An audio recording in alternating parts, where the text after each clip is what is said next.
जहाँ देवियाँ बिंदी लगाती हैं और पुरुष जहाँ टीका लगाते हैं। ये बिंदी टीका यहाँ इसीलिए लगाया जाता है क्योंकि यहाँ पर जीवात्मा बैठी हुई है, उसका श्रृंगार किया जाता है और कोई दूसरा कारण यहाँ बिंदी टीका लगाने का नहीं है।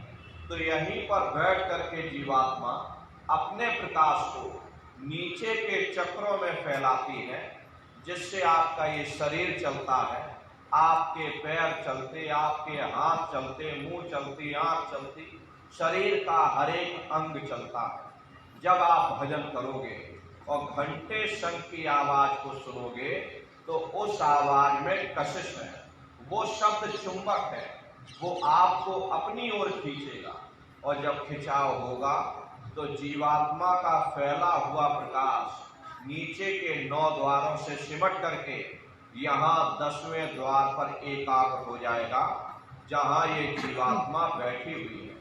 और जैसे ही जीवात्मा का प्रकाश 9 द्वारों से सिमट करके यहाँ 10वें द्वार पर इकट्ठा हुआ, तुरंत वो शब्द जीवात्मा को खींच करके इस शरीर से अलग कर देगी। फिर आप अपनी आंखों से देखिएगा कि हमारा शरीर ये पड़ा और हम ये खड़े। आप अपने ही शरीर से फिर अलग हो जाओगे। प्रेमी भाई बहनों, आप शरीर नहीं हो, आप एक जीवात्मा हो। ये शरीर तो सिर्फ एक माटी का पुतला है। ये शरीर जीवात्मा के रहने का एक पिंजड़ा है, एक मकान है। शरीर से जीवात्मा अलग हो जाए, ये शरीर आपका मिट्टी हो जाता है, इसको जला करके राख कर दिया जाता है। तो शरीर के अंदर कोई चैतन्य चीज है तो वह केवल जीवात्मा है। ज्ञान कब होगा? जब आप अपने शरीर से अलग हो जाओगे। उस समय पर आपको हकीकत का पता चलेगा, नहीं भाई, हम एक आत्मा है, हमारा शरीर एक मकान है जिसके अंदर हम रह रहे हैं। उस समय आपको हकीकत का पता चलेगा। तब फिर यही जीवात्मा फिर ब्रह्मांडों की सैर करेगी और घूम करके फिर अपने शरीर में वापस चली आएगी। जैसे चिड़िया होती है, चिड़िया घोंसले से निकल करके आसमानों की उड़ान करती है और आसमानों की उड़ान भर करके शाम को फिर अपने घोंसले में आ जाती। ऐसे ही प्रेमी भाई बहनों, आपकी ये जीवात्मा इस शरीर रूपी घोंसले से निकल करके और ब्रह्मांडों की सैर करेगी, देवी देवताओं के दर्शन करेगी और घूम करके फिर अपने शरीर में, अपने घोंसले में फिर वापस चली आएगी। बड़ी भारी इसकी रफ्तार होती है। पलक झपकते यह जीवात्मा खरबों योजन ऊपर चली जाती है। प्रेमी भाई बहनों, ये ब्रह्मा विष्णु महादेव जिनकी सारी दुनिया पूजा करती है, आखिर ये हैं कौन? ये कहाँ पर रहते हैं? इनके माँ बाप कौन है? इनका काम क्या है? राम कौन है? ये कहाँ पर रहते हैं? कृष्ण कौन है? ये कहाँ पर रहते हैं? जरा संक्षिप्त में आप लोग समझ लो कि शब्द को पकड़ करके किन किन मंजिलों को पार करते हुए जीवात्मा अपने 5वें मंडल पर यानी सचखंड में वापस पहुंचेगी। तो प्रेमी भाई बहनों, जब आप भजन करोगे, घंटे शंख की आवाज को पकड़ करके इस घोंसले से जब बाहर निकल जाओगे, फिर उसी शब्द को पकड़कर ये जीवात्मा ब्रह्मांडों की सैर करती है। बड़ी भारी रफ्तार, पलक झपकते यह जीवात्मा खरबों योजन मील ऊपर चली जाती है। ये सूरज चांद सितारों को पार करने के बाद सबसे पहले जो आपको लोक मिलेगा उसे महात्माओं ने शिवलोक कहा। शिवलोक तमोगुणी स्थान है, वहाँ के मालिक शिव जी हैं, वो पार्वती जी के साथ उस लोक में विराजमान है। चैतन्य धाम जो ऊपर से आ रही, जिसे महात्माओं ने गंगा कहा, वह अपना केंद्र बिंदु शिवलोक को बनाती है। इसीलिए शिव जी की जटा में गंगा दर्शाई जाती है। इस लोक में असंख्यों जीवात्माएं रहती हैं। ये सभी जीवात्माएं शिव स्वरूप में मौजूद होती हैं। जब आप भजन करोगे, घंटे शंख की आवाज को पकड़ करके, सूरज चांद सितारों को लांघ करके जब आप शिवलोक में पहुंचोगे और शिव जी का जब दर्शन करोगे तो आपका स्वरूप भी शिव के समान यानी कि शिव स्वरूप हो जाएगा। जो शक्तियां शिव जी को प्राप्त होती हैं वही शक्तियां साधक को भी प्राप्त हो जाती हैं। उन शक्तियों को प्राप्त कर लेने के बाद साधक के मन में बड़ा भारी गुमान पैदा हो जाता है। साधक का मन करने लगता है कि किसी को आशीर्वाद दे दिया जाए और किसी को श्राप दे दिया जाए। प्रेमी भाई बहनों, यदि साधक उस समय पर किसी को आशीर्वाद या श्राप दे देगा, उसका आशीर्वाद उसका श्राप वो फलीभूत हो जाएगा, लेकिन उसकी शक्तियां क्षीण हो जाएंगी, फिर ये साधक ऊपर नहीं चढ़ पाएगा। इसीलिए गुरु साथ में रहते हैं, गुरु साधक की शक्तियों का दुरुपयोग नहीं होने देते। तो शिव जी का दर्शन करने के बाद में फिर यही जीवात्मा घंटे शंख की आवाज को पकड़ करके फिर ऊपर की ओर चढ़ेगी। उसी के ऊपर आपको ब्रह्मा जी का लोक मिलेगा। ब्रह्मा जी का लोक वो रजोगुणी स्थान है, वहां के मालिक ब्रह्मा जी हैं। वो गायत्री, सावित्री और सरस्वती के साथ उस लोक में विराजमान है। वहां पर वेद ध्वनियां सदा उस लोक में उच्चारण होती रहती है। और ब्रह्मा जी का दर्शन करने के बाद में फिर घंटे शंख की आवाज को पकड़कर फिर आप ऊपर की ओर चढ़ोगे। घंटे शंख की आवाज को पकड़ करके रखना पड़ता है। यदि आपने उस आवाज को छोड़ दिया, सेकंड भर आपको नहीं लगेगा, धड़ाम से आप अपने शरीर में प्रवेश कर जाओगे और इन बाहरी आंखों को खोल दोगे। फिर ऊपर चढ़ने के लिए आपको उतनी मेहनत करनी पड़ेगी। इसीलिए उस आवाज को पकड़ करके रखना पड़ता। प्रेमी भाई बहनों, कभी कभी साधक उस आवाज को छोड़ देता है, क्योंकि उन लोकों में पहुंच करके इतने सुंदर सुंदर दृश्य दिखाई देते हैं, सुंदर सुंदर बाग बगीचे। साधक का मन करने लगता है कि हम अपना पूरा जीवन यहीं पर गुजार दें। ऐसी दशा में साधक उस शब्द को छोड़ देता, और जैसे ही आपने शब्द छोड़ा वो सारे दृश्य गायब हो जाएंगे। धड़ाम से आप अपने शरीर में प्रवेश कर जाओ। फिर आपको उतना चढ़ने के लिए उतनी फिर मेहनत करनी पड़ेगी। इसीलिए शब्द को पकड़ करके रखना पड़ता। तो ब्रह्मा जी का दर्शन करने के बाद फिर घंटे शंख की आवाज को पकड़कर फिर जब आप ऊपर की ओर चढ़ोगे तो उसी के ऊपर आपको विष्णु लोक मिलेगा। विष्णु लोक सतोगुणी स्थान है, वहां के मालिक विष्णु जी हैं। उनका बड़ा मनमोहक स्वरूप है। उनकी 4 भुजाएं हैं और चारों भुजाओं में शंख, गदा, पद्म और चक्र सुशोभित है। और आप क्षीर सागर में लक्ष्मी जी के साथ विराजमान हैं। ये तीनों देवता ब्रह्मा, विष्णु और महादेव अपने अपने लोक में बैठ करके राज्य कर रहे हैं। एक रचयिता है जो हम जीवों को रचता है, एक पालनहार है जो हम जीवों को पालता है, एक संहार करता है जो जीवों को नष्ट कर देता है। एक का काम है घड़ा बनाना, एक का काम है घड़े की सुरक्षा करना, और एक का काम है घड़े को फोड़ देना। प्रेमी भाई बहनों, इनकी जो माता है वो आद्या महाशक्ति है। ब्रह्मा, विष्णु, महादेव लोक के ऊपर वो आद्या महाशक्ति का लोक आता है।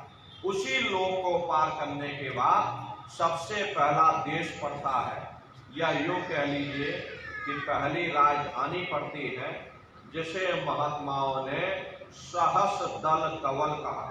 सहस दल कवल वो राजधानी है। ये ब्रह्मा, विष्णु और महादेव के जो लोक हैं उस राजधानी के अंतर्गत आने वाले जिले हैं। जैसे आपके उत्तर प्रदेश की राजधानी लखनऊ है और बाकी सभी जिले हैं, ऐसे ही प्रेमी भाई बहनों वो सहस दल कवल राजधानी है। और ब्रह्मा, विष्णु, महादेव के जो लोक हैं उस राजधानी के अंतर्गत आने वाले जिले हैं। प्रेमी भाई बहनों, उस राजधानी के जो मालिक हैं वो निरंजन भगवान है।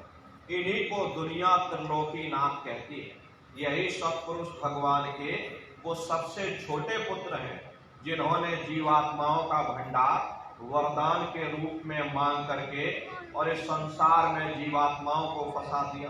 प्रेमी भाई बहनों, ये वही निरंजन भगवान है। इन्हीं को दुनिया त्रिलोकी नाथ कहती है।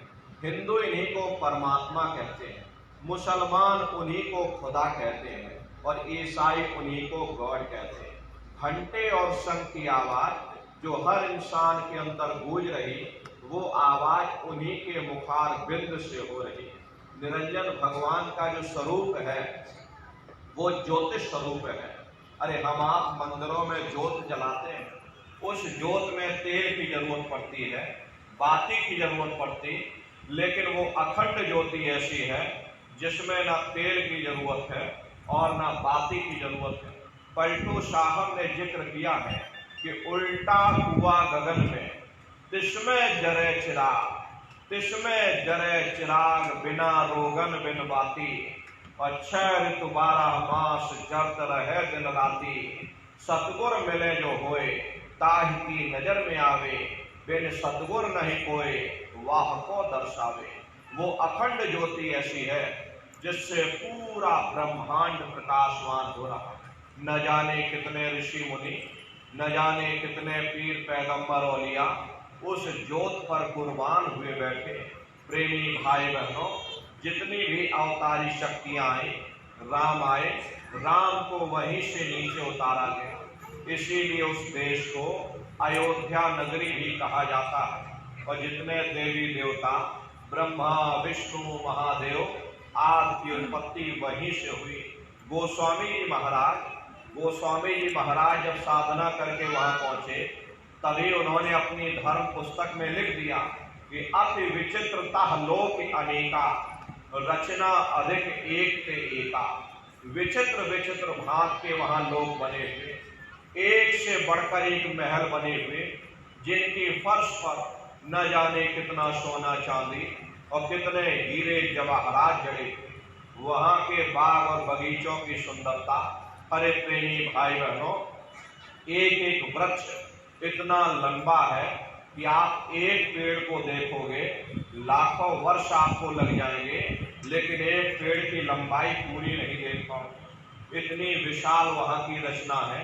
जब साधक वहां खड़े होकर के देखता तो देखता ही रह जाता कि भाई क्या ईश्वर की लीला है, कैसी उसकी कारीगरी, अनंत उसकी सत्ता, अनंत ही उसका प्रकाश। हरे नर नारियों, उसी आनंद को पा करके बड़े बड़े राजे महाराजाओं ने अपने राजकाज पर ठोकरें मार दी और जंगलों में जाकर के नंगे हो करके नाचने लगे। कितना आनंद, कितनी खुशी उन साधकों को चपटी होगी, ये वही जान सकता, कोई दूसरा इस चीज को नहीं समझ सकता। तो गुरु की दया कृपा से ये जीवात्मा वहां पहुंची, वहां के धनी का दर्शन किया और फिर दूसरे मंडल के शब्द को पकड़ करके ये दूसरा मंडल पर चढ़ाई करेगी। श्याम तज श्वेत को कहना, सुरत को तान धुन सुनना, और बंक के द्वार धस बैठो और त्रिपुटी जाए कर लेना। इसी के ऊपर दूसरा मंडल आता है, दूसरा देश आता है, जिसे महात्माओं ने त्रिपुटी देश कहा। प्रेमी भाई बहनों, वहां के जो मालिक हैं वो ब्रह्म है। वहीं से मन और माया की उत्पत्ति हुई है। वहीं से 3 गुण, रजोगुण, तमोगुण, सतोगुण, तीनों गुणों की उत्पत्ति वहीं से हुई। और ये जो आपके वेद हैं, वेदों को सारी दुनिया पढ़ती है, वेदों की भी उत्पत्ति उसी स्थान से हुई है। अरे महात्मा कहते हैं कि त्रिपुटी महल में विद्याशाला, घनहर गरजे बजे नगारा, और लाल वरन सूरज उजियारा। वहां पर 2 धुनें, बादलों की गर्जन और मृदंग, 2 धुनें उस लोक में गूंजती रहती। जैसे पहले स्थान पर घंटे और शंख की आवाज गूंजती है, ऐसे दूसरे मंडल पर बादलों की गर्जन और मृदंग, 2 आवाजें उस लोक में बराबर गूंजती रहती है। और ब्रह्म का जो स्वरूप है, प्रेमी भाई बहनों, महात्माओं ने लिखा है कि त्रिपुटी महल में विद्याशाला, घनहर गरजे बजे नगारा, और लाल वरन सूरज उजियारा। ब्रह्म का जो स्वरूप है वो सुबह के लाल सूर्य के समान है। ये सूरज कुछ नहीं है, ऐसे लाखों लाख सूर्य इकट्ठे करोगे तो वहां का एक सूर्य बनेगा। प्रेमी भाई बहनों, ब्रह्म का जो स्वरूप है वो सुबह के लाल सूर्य के समान है, इसीलिए वहां का पूरा ब्रह्मांड लाल है। जहां तक आपकी निगाह जाएगी ब्रह्म देश में चारों तरफ आपको लाल ही लाल नजर आए। अरे मीराबाई जब साधना करके वहां पहुंची तभी मीराबाई ने लिख दिया, लाली मेरे लाल की जित देखूं त लाल, और लाली देखन में गई मैं भी हो गई लाल। वो पूरा ब्रह्मांड ही लाल है। जितने साधक वहां पहुंच जाते हैं उन सभी को योगेश्वर कहा जाता है। जैसे व्यास जी हुए, वशिष्ठ जी हुए, वाल्मीकि जी हुए, इन सब की पहुंच वहीं तक सीमित थी। इसीलिए कहा गया कि वाल्मीकि भय ब्रह्म समाना। जब इनकी जीवात्मा वहां पहुंची और जब इन्होंने ब्रह्म का दर्शन किया तो इनका स्वरूप भी ब्रह्म के समान यानी कि ब्रह्म स्वरूप हो गया। तो जितने साधक वहां पहुंच जाते हैं उन सभी को योगेश्वर कहा जाता है। योगेश्वर भगवान श्री कृष्ण उसी देश में वास करते हैं। ये जो ब्रह्म देश है वो श्री कृष्ण भगवान का ही देश है और श्री कृष्ण भगवान वहीं पर रहते हैं। प्रेमी भाई बहनों, ये जो बाहर आप जन्माष्टमी मनाते हो ये जन्माष्टमी नहीं है। महात्माओं ने कहा था भाई सही मायने में तुम जन्माष्टमी कब मनाओगे, जब तुम्हारी जीवात्मा 5 तत्व जल पृथ्वी अग्नि वायु आकाश और 3 गुण रजोगुण तमोगुण सतोगुण 5 तत्व और 3 गुणों से परे होकर के ब्रह्म देश में पहुंच करके जब कृष्ण भगवान का दर्शन कर लेगी तब सही मायने में जन्म अष्टमी मनाई जाएगी। तब तुम्हारी ये जीवात्मा कृष्ण भगवान का दर्शन करने के बाद में तीसरे मंडल के शब्द को पकड़ करके तीसरे मंडल की चढ़ाई करती है। आगे पहुंची सुन झंकार ररंकार धुन सुनी पुकार, आगे श्वेत शून्य है भाई मान सरोवर बैठ नहाई। इसी के ऊपर तीसरा देश आता है जिसे महात्माओं ने शून्य देश कहा। उसी को रारंग देश कहा जाता, उसी को अक्षर और नेति कहा जाता। वहां के जो मालिक हैं वो रारंग पुरुष यानी कि पार ब्रह्म पुरुष है। वहां किंगरी और सारंगी 2 धुनें उस लोक में बराबर गूंजती रहती और पार ब्रह्म पुरुष का जो स्वरूप है वो पूर्णमासी के चंद्रमा के समान बड़ा ही मनमोहक स्वरूप है। इसी स्थान पर प्रेमी भाई बहनों एक बहुत बड़ा अमृत का सरोवर बना है जिसे महात्माओं ने मान सरोवर कहा। वो मान सरोवर कितना लंबा, कितना चौड़ा और कितनी उसकी गहराई है, आज तक उसकी कोई था नहीं लगा पाया। महात्माओं ने सिर्फ इशारों में बता दिया कि संसार में जो समुद्र है ऐसे अरबों खरबों समुद्र उस मान सरोवर में डाल दिए जाएं तो उसकी एक बूंद के बराबर नहीं। इतना विशाल वो अमृत का सरोवर जब महात्माओं ने उसको देखा तो हम जीवों को समझाने के लिए किसी ने उसका नाम गंगा रख दिया, किसी ने उसका नाम जमुना रख दिया, गुरु नानक साहब ने अमृतसर रख दिया। जब तुम्हारी ये जीवात्मा उस अमृत के सरोवर में स्नान करेगी तो जन्म जन्मांतरों के मैले पाप कर्म साफ हो जाएंगे। अरे यहाँ के पानी से तुम्हारे कर्मों की सफाई नहीं होने वाली, ये बाहर का पानी आपके शरीर के मैल को धो सकता है, लेकिन जो पापों का मैल है, जो अंतःकरण में गंदगी जमा, वो जब साफ होगी जब आप तीसरे मंडल पर पहुंच करके उस गंगा में डुबकी लगाओगे। उसमें स्नान करने के बाद ये जीवात्मा हंस रूप हो जाती है। हंसन मिले हंसा हो जाए, मिले जो अमीय आहारा है। जीवात्मा का खुद का प्रकाश अमृत के सरोवर में स्नान करने के बाद 16 सूर्य के बराबर हो जाता। तब फिर यही जीवात्मा फिर शब्द की धार को पकड़ करके चौथे मंडल की चढ़ाई करती है। 2 पर्वत के संग निहारो और भंवर गुफा ते संत पुकारो। 2 पर्वतों को पार करने के बाद वो बड़ा सुंदर देश आता है जिसे महात्माओं ने भंवर गुफा कहा। वहाँ के जो मालिक हैं वो सोहम पुरुष है। वहाँ बंसी यानी मुरली की मधुर ध्वनियाँ सदा उस लोक में उच्चारण होती रहती। और सोहम पुरुष का जो स्वरूप है वो दोपहर के सूर्य के समान महाप्रकाशवान स्वरूप है। स्वरूप में अंतर है। पहले स्थान पर निरंजन भगवान का जो स्वरूप था वो ज्योतिष स्वरूप था। दूसरे स्थान पर ब्रह्म का जो स्वरूप है वो सुबह के लाल सूर्य के समान है। तीसरे स्थान पर पार ब्रह्म का जो स्वरूप है वो पूर्णमासी के चंद्रमा के समान है। और चौथे स्थान पर सोहम पुरुष का जो स्वरूप है वो दोपहर के सूर्य के समान महाप्रकाशवान स्वरूप है। इतनी भारी वहाँ खुशबू है कि वहाँ की खुशबू का एक कतरा, बालू के कण के बराबर एक कतरा यदि संसार में डाल दिया जाए तो इस संसार में इतनी खुशबू फैल जाएगी आप बर्दाश्त नहीं कर पाओगे। जीवात्माओं के रहने के लिए 88,000 दीपों की वहां रचना की गई। सहस्र 88 दीप रचाए और हीरे पन्ने ला जड़ाए। प्रेमी भाई बहनों, एक एक दीप इतने विशाल है।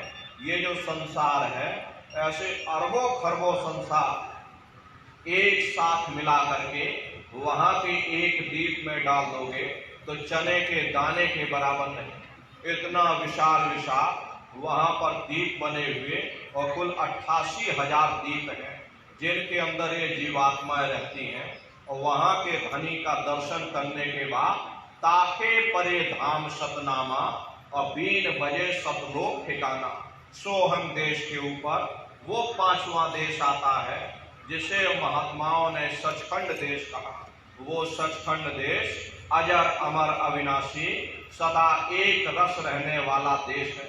वहाँ न काल है, न कर्म है, न दुख है, न संताप है, न पुण्य है, न पाप है।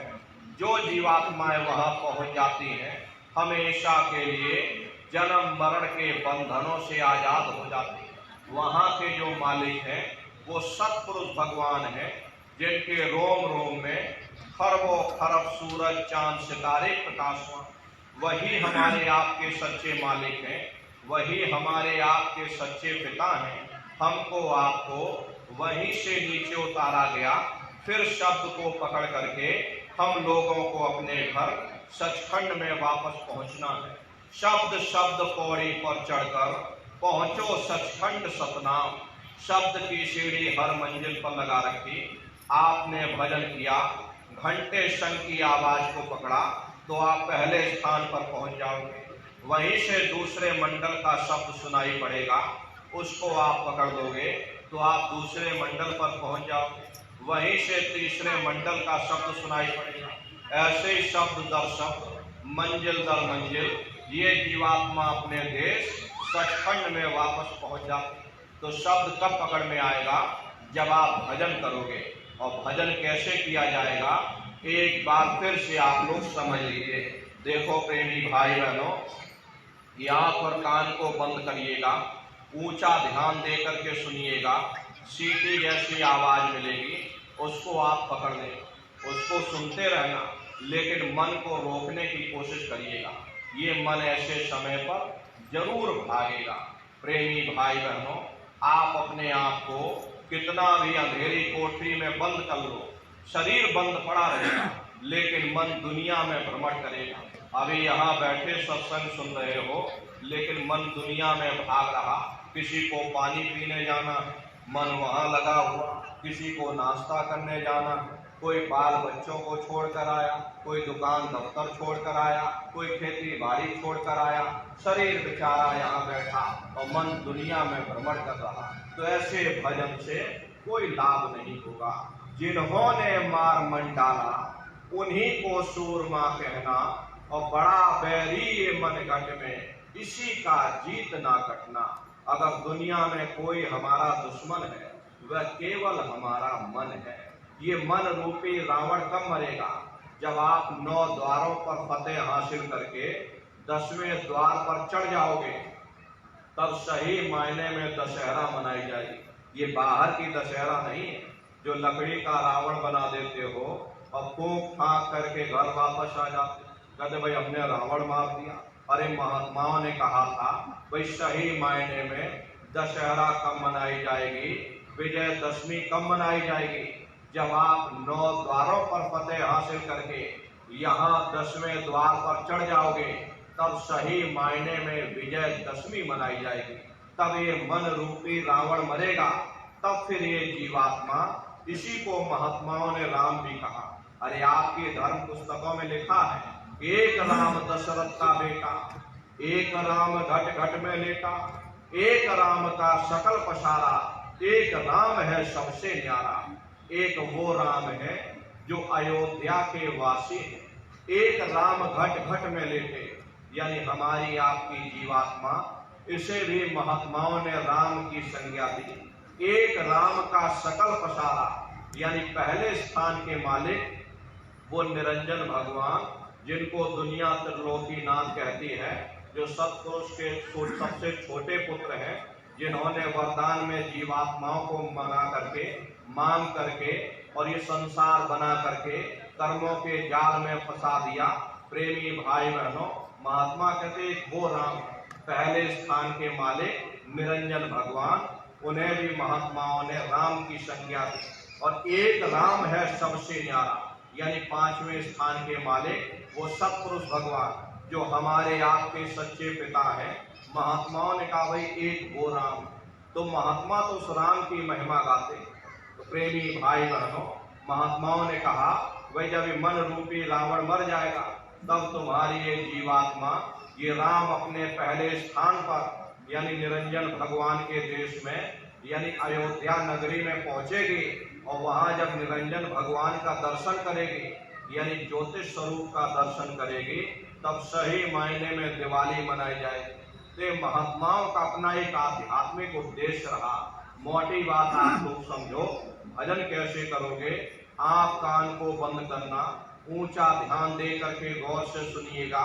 सीटी जैसी आवाज मिलेगी, उसको आप पकड़ देना, उसको सुनते रहना, सुनते सुनते उसी में लीन हो जाओ। जब आप उसमें लीन हो जाओगे, तो कुछ समय बाद में आपको दोबारा अनुभव होगा कि कहीं बड़ी दूर से एक महीन आवाज, घंटे और शंख की आवाज हमारे कानों में गूंज रही। प्रेमी भाई बहनों, जब घंटे शंख की आवाज सुनाई पड़ने लग जाए, तब आप सीटी की आवाज को छोड़ देना और घंटे शंख की आवाज को पकड़ देना। एक बार प्रेमी भाई बहनों आप उस आवाज को पकड़ लो, फिर वो आवाज आपको नहीं छोड़ेगी, खींच करके शरीर से अलग कर दे। रोज आना, रोज जाना, रोज ब्रह्मांडों की सैर करना, रोज देवी देवताओं के दर्शन करना, रोज आसमानों की उड़ान भरना, और रोज अपने शरीर में, अपने घोंसले में फिर वापस चले आना। एक बार प्रेमी भाई बहनों शरीर से निकलने का रास्ता आपको मालूम हो जाए, फिर दुनिया में मौत का भय आपको नहीं रहेगा। तो ये है भजन करने का तरीका। फिर रोज आओ, रोज जाओ। यहाँ से बंबई आपको जाना है, आप प्रेमी भाई बहनों 12-13 घंटे लग जाएंगे। पहले बस पर चढ़ोगे, फिर ट्रेन पर चढ़ोगे, 12, 14, 15 घंटे में आप बंबई पहुंचोगे। लेकिन भजन के द्वारा आप सूक्ष्म शरीर में पलक झपकते ही बंबई ही क्या, पूरे संसार का चक्कर लगाकर यहाँ आ सकते। सेकंड भर के अंदर, उससे भी कम समय में पूरी दुनिया घूम करके अपने स्थान पर आप वापस आ सकते। ये कब संभव होगा? जब आप भजन करोगे। भजन का मतलब है भजो, अपने घर वापस चलो। ये भजन करने का तरीका प्रेमी भाई बहनों, सुमरन, ध्यान और भजन, ये 3 क्रियाएं हैं। नित्य नियम से आप लोग करिएगा। और इसी उद्देश्य के लिए तुमको ये मानव तन मिला है और कोई दूसरा उद्देश्य नहीं। मनुष्य शरीर पाने का एकमात्र यही उद्देश्य है कि चलो ठीक है, तुमको अब की बार मौका दिया जा रहा, ये मानव तन तुमको दे दिया जा रहा, तुम इस मनुष्य रूपी मंदिर में बैठ करके उस मालिक की भक्ति करके अपनी जीवात्मा को जगाकर अपने देश वापस पहुंचा दो, वरना ये समय निकलता चला जा रहा। अरे हम लोग कहेंगे कि भाई हमारी उम्र बढ़ रही। अरे आपकी उम्र बढ़ नहीं रही, आपकी उम्र दिन प्रतिदिन घटती चली जा रही है। ये चंद श्वासों की पूंजी जो आपको मिली हुई है, ये दिन प्रतिदिन कम होती चली जा रही है। एक समय ऐसा आएगा ये बुलबुला फूट जाएगा। उस समय प्रेमी भाई बहनों आपको बड़ा भारी कष्ट होगा। मामूली पीड़ा नहीं होती, मौत के समय में घनघोर पीड़ा होती है। सहजो बाई ने लिखा है कि सहजो मौते आईया अंगे अंग दिया तोड़, और हिया जरे छाती फटे उठे तीर घनघोर। गुरु महाराज सत्संग में कहते थे कि जैसे 1,00,000 बिच्छू एक साथ हमारी जिस्म पर डंक मारे, उससे भी लाखों करोड़ों गुना ज्यादा मौत के समय में दर्द होता है। जब मृत्यु आती है तो किस तरह से प्राण निकलते हैं, प्राणों के निकलने की क्या प्रक्रिया होती है, जरा उसे आप अच्छी तरह से समझ लो। देखो प्रेमी भाई बहनों, जैसे संसार में महाप्रलय आती है तो महाप्रलय के समय क्या होता, सबसे पहले पूरी पृथ्वी रह जाती है। ये पृथ्वी पानी में घुल करके और पानी बन जाती है। मानव सृष्टि की प्रलय एक बड़ी कयामत है और शरीर की प्रलय एक छोटी कयामत है। तो जैसे ही मौत आएगी सबसे पहले गुदा चक्र टूटेगा, सिमटत भास श्वास उठ जावे, प्राण पति जब सिमट समावे। उस समय श्वासें रुक जाएंगी, शरीर की चेतना पीछे सिमटने लगेगी। प्रेमी भाई बहनों, तब सबसे पहले गुदा चक्र टूटेगा, क्योंकि गुदा चक्र में पृथ्वी का वास होता है। गुदा चक्र टूट करके ऊपर इंद्रिय चक्र में समा जाएगा। इंद्रिय चक्र में जल का वास होता, यानी जल ने पृथ्वी को घोल दिया। फिर जब इंद्रिय चक्र टूटेगा तो यहाँ नाभि चक्र में समा जाएगा। नाभि चक्र में अग्नि का वास होता, यानी अग्नि ने फिर जल को सुखा दिया, ये नीचे से सिमटाव होगा। फिर जब नाभि चक्र टूटेगा तो हृदय चक्र में समा जाएगा। हृदय चक्र में वायु का वास होता, यानी वायु ने फिर अग्नि को अपने में समाहित कर लिया और इस तरह से वायु आकाश में उड़ गई। जब यह कर्म कलाय उपजावे, बुद्धि सुरत की आन दबावे। जब यह जीवात्मा पांचों तत्वों को लांग करके, जल पृथ्वी अग्नि वायु आकाश, पांचों तत्वों को लांग करके ऊपर की ओर आती है तो काल दाढ़ में आन दवानी, और जब ढरके नैनन से पानी। जब काल अपनी दाढ़ में उस समय दबाता है, नेत्रों से पानी निकलता, इंद्रियां टूट टूट करके चकनाचूर हो जाती, सब रिश्ते नातेदार खड़े रहेंगे, डॉक्टर वैद्य हकीम सब आपको घेरे रहेंगे, लेकिन आप अपनी पीड़ा को उस समय अपने मुख से बयान नहीं कर पाओगे। सिर्फ आपके नेत्रों से अश्रु टपकेंगे। यमदूत आते हैं, प्राणों की डोरी को तोड़ देते हैं और जीवात्मा को खींच करके इस शरीर से अलग कर दिया जाएगा। और जैसे ही प्राणों की डोरी टूटी, जीवात्मा को शरीर से अलग किया, ये शरीर आपका मिट्टी हो जाएगा। फिर इस मिट्टी को एक रात अपने घर में कोई रखने के लिए तैयार नहीं होता। आपके कितने भी सगे संबंधी क्यों ना हो, खास नात रिश्तेदार क्यों ना हो, कोई एक रात अपने घर में रखने के लिए फिर तैयार नहीं होता। कहते भाई जल्दी करो जल्दी करो, अब जल्दी से कफन खरीद के लाओ, जल्दी से लकड़ियां खरीद कर लाओ, जल्दी से चिता तैयार करो, इनको यहाँ से जल्दी से ले जाओ और शमशान भूमि पर जल्दी से जलाकर राख कर दो। इनके ये जो कपड़े लगते हैं जो ये पहनते रहे हैं ये अशुद्ध हो गए हैं, और इसको भी कपड़ों लत्तों को उठा ले जाओ, वही शमशान भूमि पर जला देना। जिस बिस्तर पर ये लेटे रहे वो भी अशुद्ध हो गया है, और इनका बिस्तर भी यहाँ से उठा ले जाओ, वही शमशान भूमि पर जलाकर राख कर देना। अगर उसने कोई अंगूठी पहनी होगी, कोई सोना चांदी हीरे जवाहरात पहने होंगे, उसको धीरे से उतार करके तुम अपनी जेब में रख लोगे। बस वही एक अशुद्ध नहीं होगा, बाकी सब अशुद्ध हो जाएगा। महात्माओं ने कहा है भाई कुटुंब परिवार मतलब का बिना धन पास नहीं जाए। ये रिश्ते नातेदार, ये कुटुंब परिवार वाले, ये सब स्वार्थ के संगी साथी हैं। अरे नन्नारियों, आज आपकी जेब में पैसा है तो सब जैसे तैसे आपसे रिश्ते नातेदारियां कायम कर लेंगे। आज आपकी जेब खाली हो जाए तो बेटा बाप को बाप कहने के लिए तैयार नहीं होता। आप रोज कचहरियों में मुकदमों का हाल देखते हो। यदि किसी पिता ने बंटवारा करते समय किसी बेटे को 1000 रुपया कम दे दिया या 1 बीघा जमीन कम दे दी, बेटा बाप का दुश्मन बन जाता, उसे ले जाकर कचहरियों में खड़ा कर देता। अरे अपना यहाँ क्या है, ये सब स्वार्थ के संगी साथी हैं, कोई आपको याद करने वाला नहीं रहेगा। अरे 13 दिन बाद तेल भी मना देंगे, लड्डू पूड़ी पकवान बना करके खिला देंगे, वो भी इसीलिए मनाया जाएगा।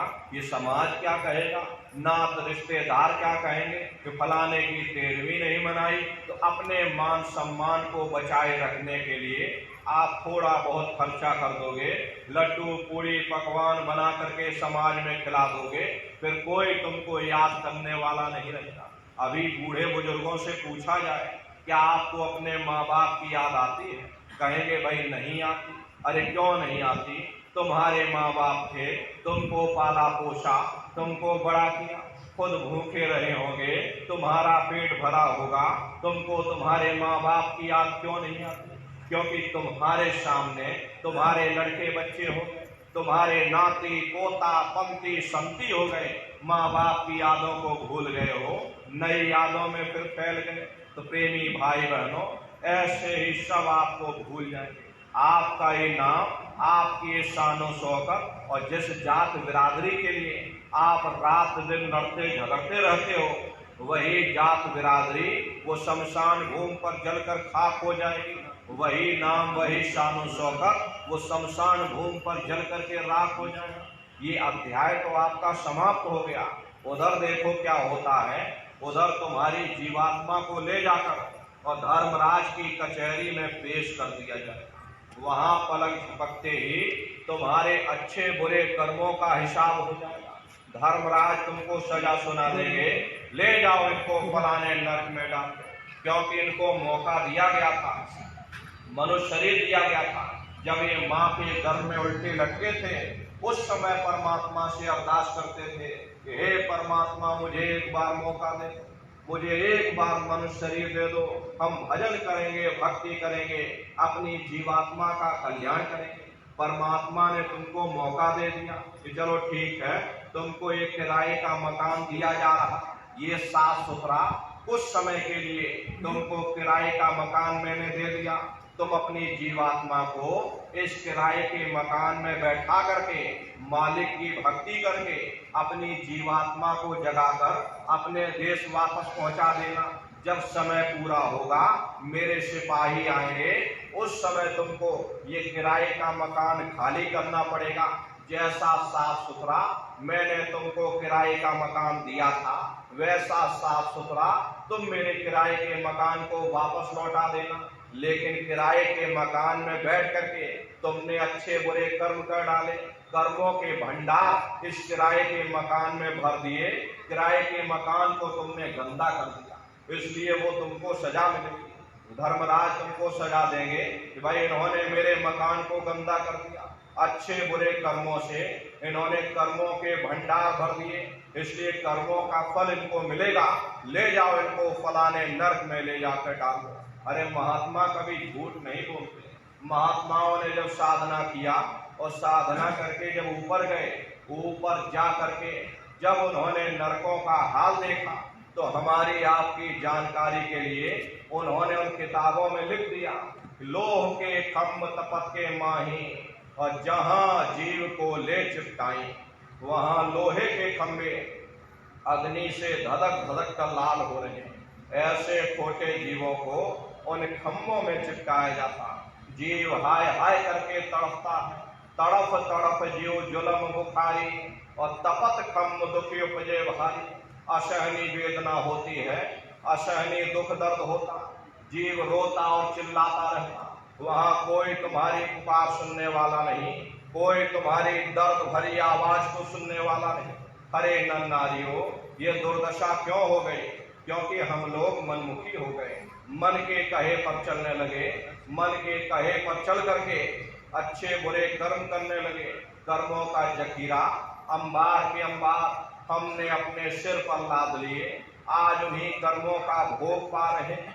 अरे महात्मा कहते हैं कि भाई नर के अनेक और हैं, कहलग कहूँ बखान, और दुख भोगते यह जीव जो जाने जो भोग समा। कहते भाई एक नरक नहीं, ऐसे वहां अनेकों अनेक नरक बने, अलग अलग खोटे पाप कर्मों के वहां पर अलग अलग नरक बने।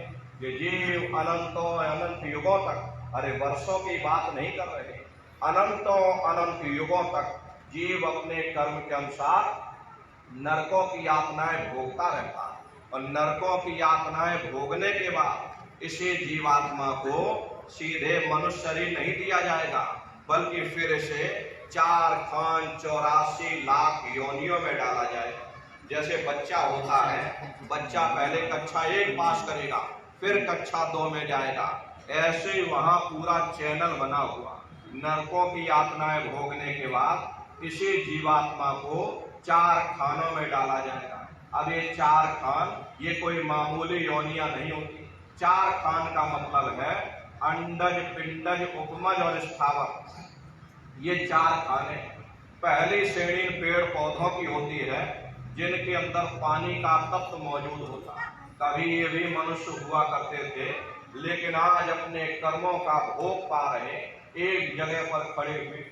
दूसरी श्रेणी कीड़े और मकोड़ों की होती है, जिनके अंदर पृथ्वी और अग्नि का तत्व मौजूद होता है। तीसरी श्रेणी पंछियों की होती, चौथी चौपाई जानवरों की होती है, और 5वीं स्वयं इंसान की आती है, जिसके अंदर 5 तत्व जल, पृथ्वी, अग्नि, वायु, आकाश 5 तत्व मौजूद होते हैं। ये 4 खाने हैं, इनकी अलग अलग 84 लाख योनियां इनमें बटी हुई हैं। अब आप पेड़ पौधों को देखो, नीम का पेड़ अलग है, आम का पेड़ अलग है, केले का पेड़ अलग है, ऐसे अलग अलग प्रजातियों के कीड़े मकोड़े, अलग अलग प्रजातियों के पशु पंछी, कुल मिलाकर के 84 लाख योनियां हैं। प्रेमी भाई बहनों, इस संसार में इतने जीव भरे हुए, यदि सुई की नोक सीधे जमीन पर रख दोगे तो उस नोक के नीचे 20 जीव दब करके मर जाए। आप रोज श्वास लेते हो, आपके श्वास लेने से लाखों जीव रोज आपके अंदर चले जाते और मर जाते। इतने संसार में जीव भरे हुए, हम दुनिया के जीव अपने अपने कर्म के अनुसार नरकों की यातनाएं भोगने के बाद लाखों वर्षों तक 84 लाख योनियों में फिर भटका खाते।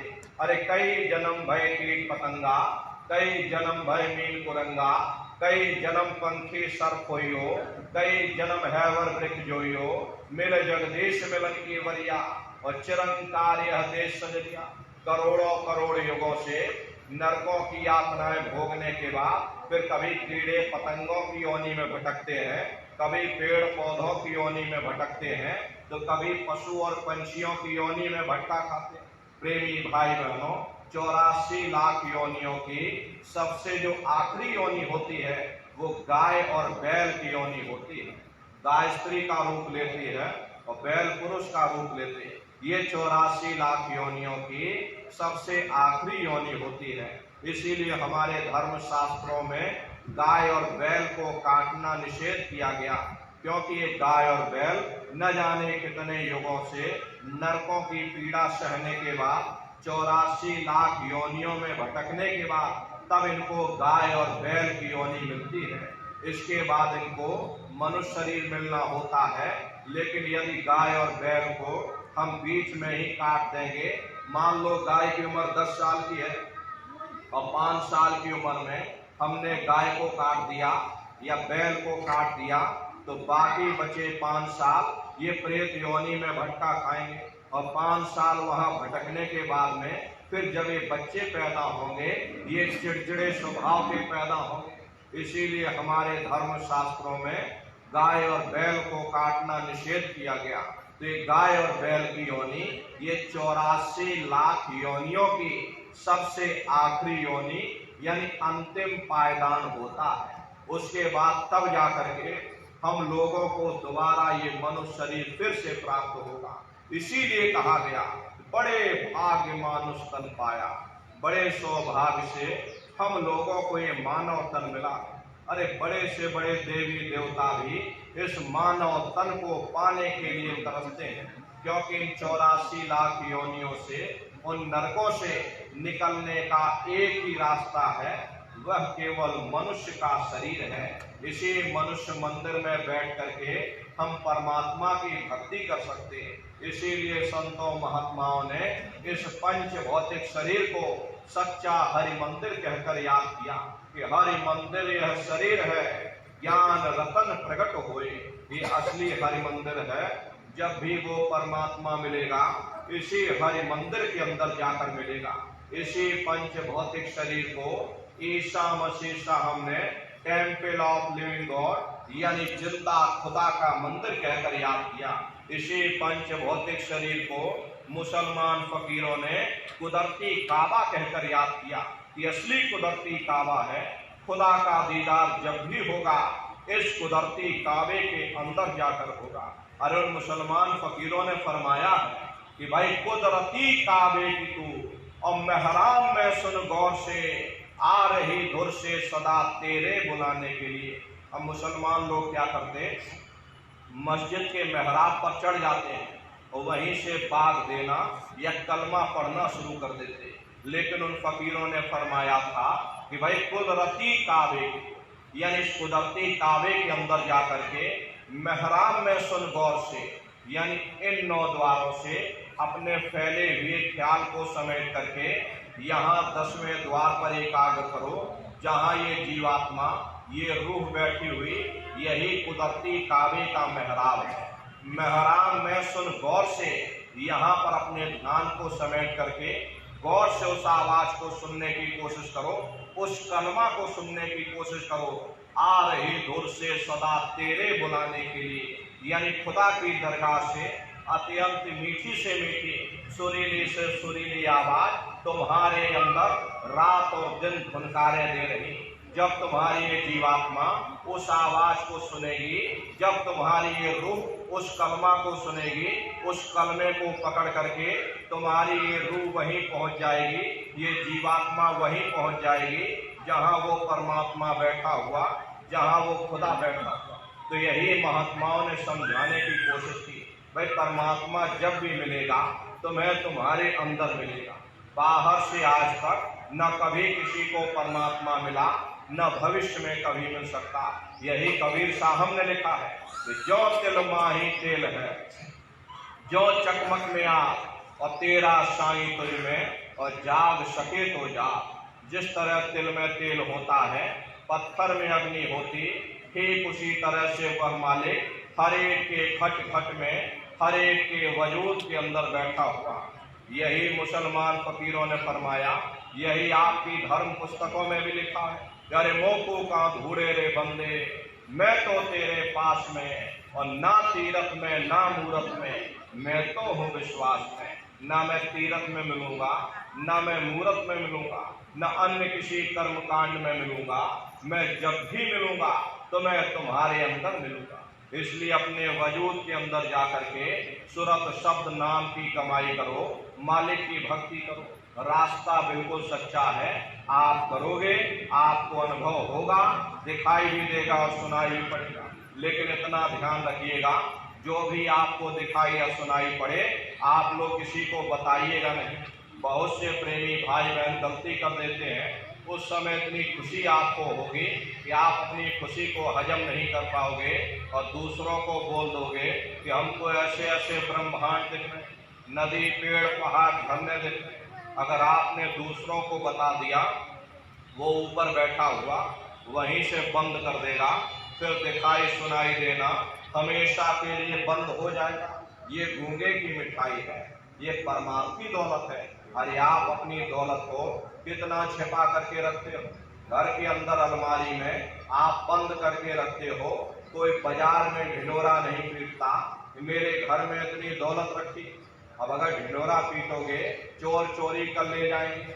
ऐसे वो परमात्मा की दौलत है, जितना उसको छुपा करके रखोगे उतना रास्ता खुलता चला जाएगा। तो प्रेमी भाई बहनों, सुमरन ध्यान और भजन नित्य नियम से आप लोग करिएगा।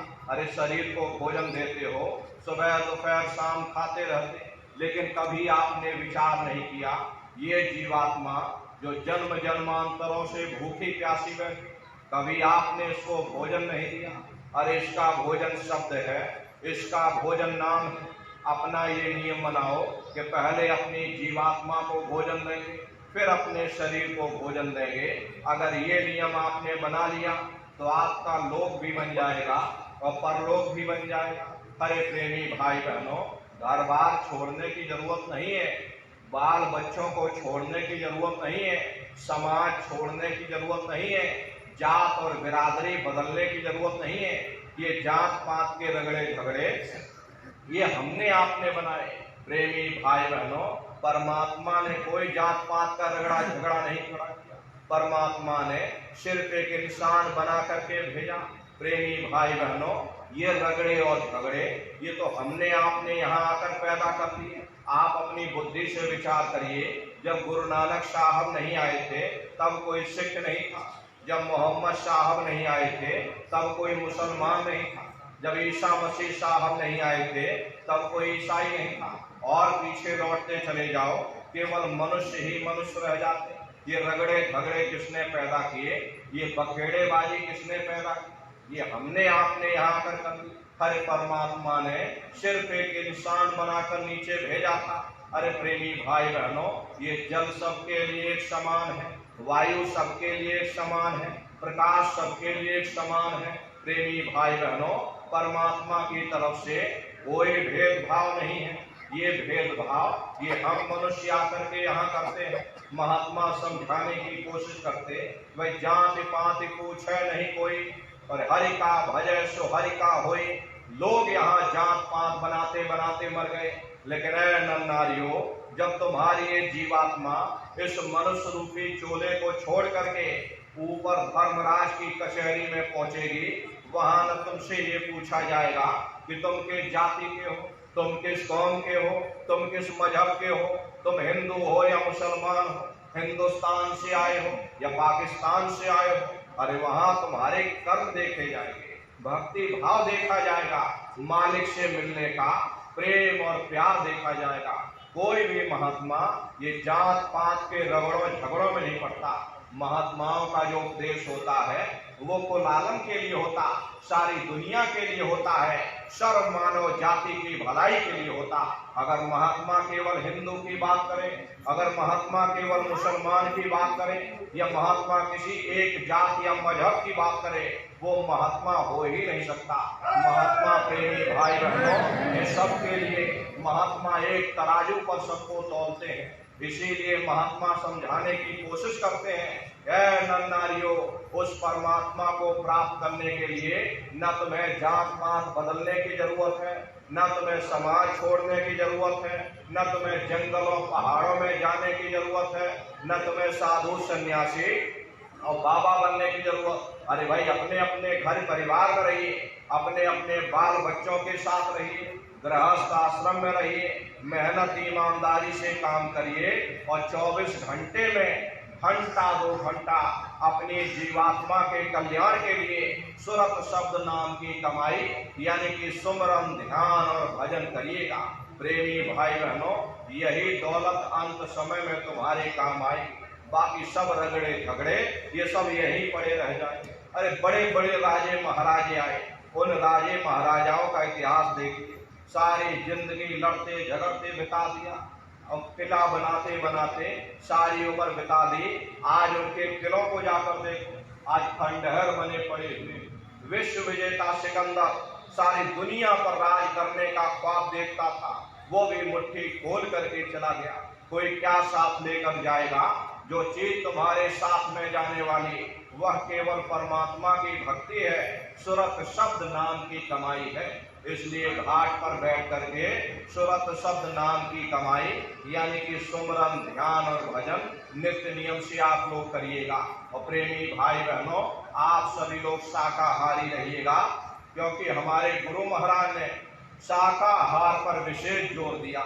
गुरु महाराज बराबर कहते थे, क्या बच्चा तुम शाकाहारी रहना, शाकाहार का प्रचार करते रहना, इसी से देश और दुनिया में भारी परिवर्तन होगा। अरे नारियों, परिवर्तन कोई कानून बनाने से नहीं होता, परिवर्तन कोई आंदोलन करने से नहीं होता, परिवर्तन कोई तोड़ फोड़ करने से नहीं होता। परिवर्तन तब होता है जब लोगों के विचार बदलते हैं, लोगों की भावनाएं बदलती हैं। और विचार जब बदलेंगे जब लोगों का खान पान शुद्ध होगा। देशी कहावत है, जैसा खाए अन्न और वैसा होए मन। जब इंसान पशुव्रती भोजन करेगा तो उसकी बुद्धि स्वतः ही पशुओं जैसी हो जाएगी। सोच विचार उसका चिंतन स्वतः ही पशुओं जैसा हो जाएगा। फिर जिस शराब के नशे में माँ बहन बेटी की पहचान खत्म हो जाए, उस शराब को पी करके यह कैसे पता चलेगा कि क्या अच्छा और क्या बुरा है। यही कारण है कि आज हर समाज में, देश और दुनिया में, आपसी मुल्कों में ये दुनिया भर के रगड़े झगड़े, दुनिया भर के अत्याचार और व्यभिचार फैले हुए। अरे नन्नारियों, अरे हम लोग मंदिर बनवाते हैं, हम लोग मस्जिद बनवाते हैं, उन मंदिरों में नहा धो करके जाते हैं। कहते भाई परमात्मा के रहने की जगह है, हमको नहा धो करके जाना चाहिए, फूल अगरबत्ती ले जाना चाहिए।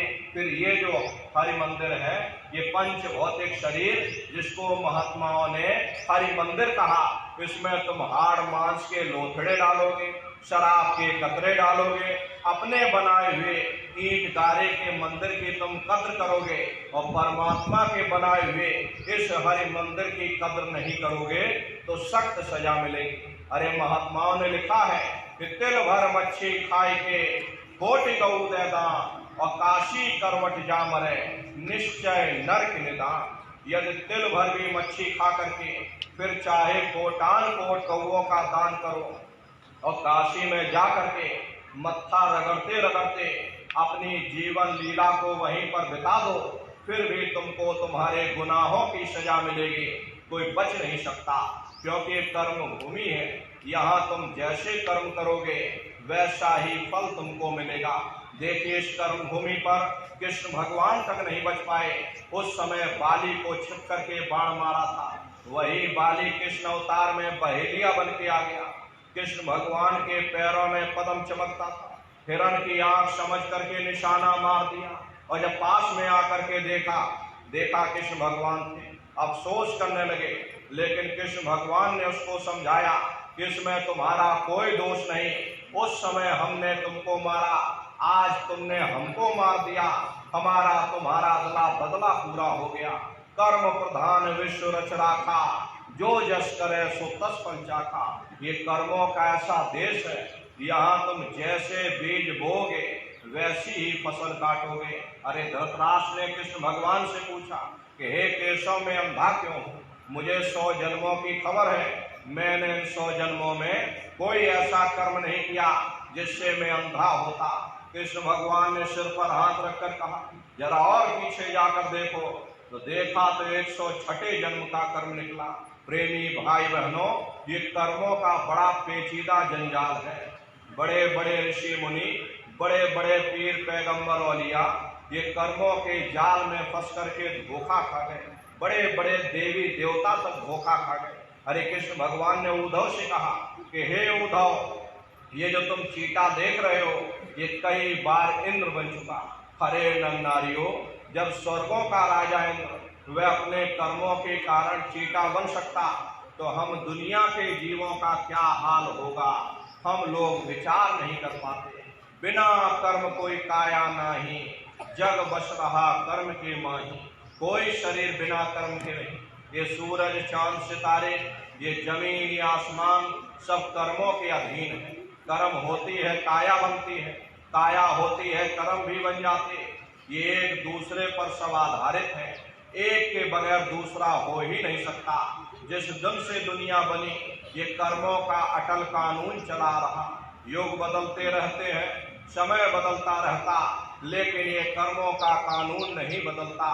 कर्म भूत सब जग को लागा, या से बचे नहीं कोई जागा। कर्मों का ये भूत सारे संसार के जीवों को लगा हुआ। कर्मों के वशीभूत होकर के ये मनुष्य बार बार जन्म लेता और मरता है। हरे प्रेमी भाई बहनों, निरंजन भगवान ने ये कर्मों का ऐसा देश बना दिया, कर्मों का ऐसा कानून बना दिया। तुम जैसे कर्म करोगे वैसा तुमको फल मिल जाएगा, लेकिन मुक्ति नहीं मिलेगी। प्रेमी भाई बहनों, कर्म अलग है, मुक्ति अलग है। आध्यात्म यही कहता है कि जब तक ये जीवात्मा निष्कर्म नहीं हो जाएगी उस परमात्मा को प्राप्त नहीं कर सकती।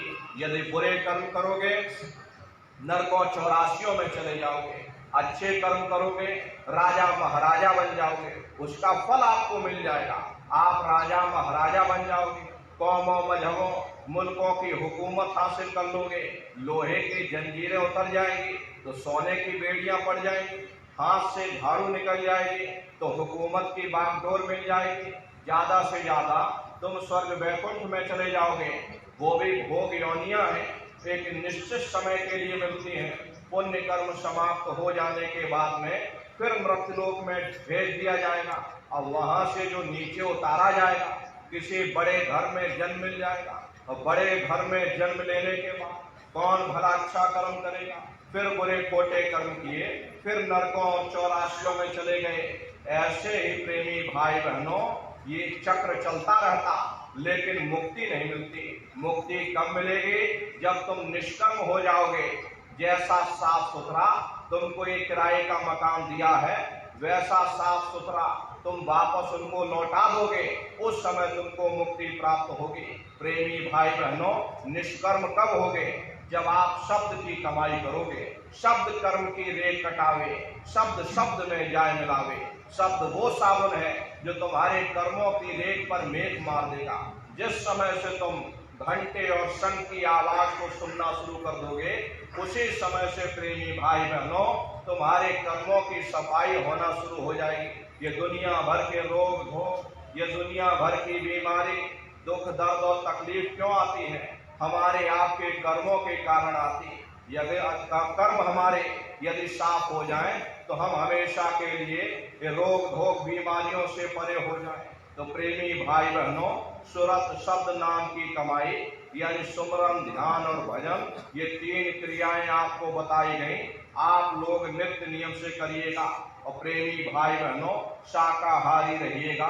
शाकाहार का प्रचार अपने अपने क्षेत्रों में आप लोग बराबर करते रहना।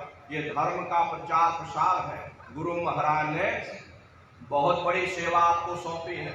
अरे प्रेमी भाई बहनों गुरु महाराज के संदेशों को गांव गांव घर घर तक पहुंचाने की जिम्मेदारी हम समस्त प्रेमी भाई बहनों की है, क्योंकि हम सभी लोग अपने गुरु महाराज के जलाए हुए दीपक हैं। अगर एक एक दीपक एक एक गांव में पहुंच जाएगा, ये पूरा गांव प्रकाशवान हो जाएगा, ये पूरा समाज प्रकाशवान हो जाएगा। तो प्रेमी भाई बहनों आपको ये सेवा सौंपी गई कि प्रत्येक सत्संगी प्रेमी भाई बहन एक एक गांव को गोद लेकर के गांव गांव में लोगों को शाकाहार के लिए प्रेरित करिएगा, लोगों को शाकाहारी बनाइएगा, उनको गुरु महाराज के वचन वाणियों को सुनाइएगा, उनको प्रेरित करके मथुरा दरबार लेकर के आइएगा। अरे वो भी शाकाहारी हो जाएंगे, वो भी भजनानंदी हो जाएंगे, वो भी भजन ध्यान सुमरन करेंगे, उनकी भी जीवात्मा का कल्याण होगा। इसका पुण्य फल आपको भी प्राप्त होगा। अरे सतयुग कैसे आएगा? सतयुग कोई भाषण देने से नहीं आएगा। सतयुग जब आएगा जब हम लोग कर्म करेंगे, जब हम लोग धर्म का प्रचार प्रसार करेंगे। धर्म के प्रचार प्रसार की जिम्मेदारी हम समस्त प्रेमी भाई बहनों की है। अरे नन्नारियों, क्योंकि गुरु महाराज हम लोगों को बता कर गए कि भाई आगे गड्ढा है। अगर प्रेमी भाई बहनों हम दूसरों को नहीं बताएंगे कि आगे गड्ढा है तो वो प्रेमी भाई बहनों आपको पाप लगेगा। इसलिए गुरु महाराज के संदेशों को गांव गांव घर घर तक पहुंचाने की जिम्मेदारी हम समस्त प्रेमी भाई बहनों की है। इसलिए आप सभी लोग प्रत्येक सत्संगी प्रेमी भाई बहन एक एक गांव को गोद लेकर के गांव गांव की जिम्मेदारी उठाओ कि हम गांव गांव में जाकर के गांव के लोगों को शाकाहारी बनाएंगे, गांव के लोगों को भजनानंदी बनाएंगे, उनको मथुरा दरबार लेकर के आएंगे और उनको भी सत्संग सुनवाएंगे, उनको भी भजनानंदी, वो भी भजन करने लग जाएंगे, उनकी भी जीवात्मा का कल्याण होगा। अरे यही आदेश गुरु महाराज दे करके गए कि बच्चा गांव गांव में भजन केंद्र की स्थापना करो, गांव गांव में सत्संग होने लग जाए, गांव गांव में भजन होने लग जाए। जब गांव गांव में सत्संग होने लग जाएगा, गांव-गांव के लोग जब भजन करने लग जाएंगे, गांव-गांव के लोग शराब जैसे व्यसनों को छोड़ देंगे, मेहनत ईमानदारी से अपना काम करने लग जाएंगे और सब प्रभु की भक्ति करने लग जाएंगे, अपने आप इस धरा पर सतयुग उतर आएगा। तो प्रेमी भाई बहनों, हम आप अपने गुरु महाराज के सिपाही हैं। हमारा आपका फर्ज और कर्तव्य बनता है कि अपने गुरु के संदेशों को मीराबाई की तरह गांव-गांव, घर-घर तक गा दिया जाए। तो प्रेमी भाई बहनों, आप सभी लोग धर्म के प्रचार प्रसार में अपना अपना योगदान दीजिएगा।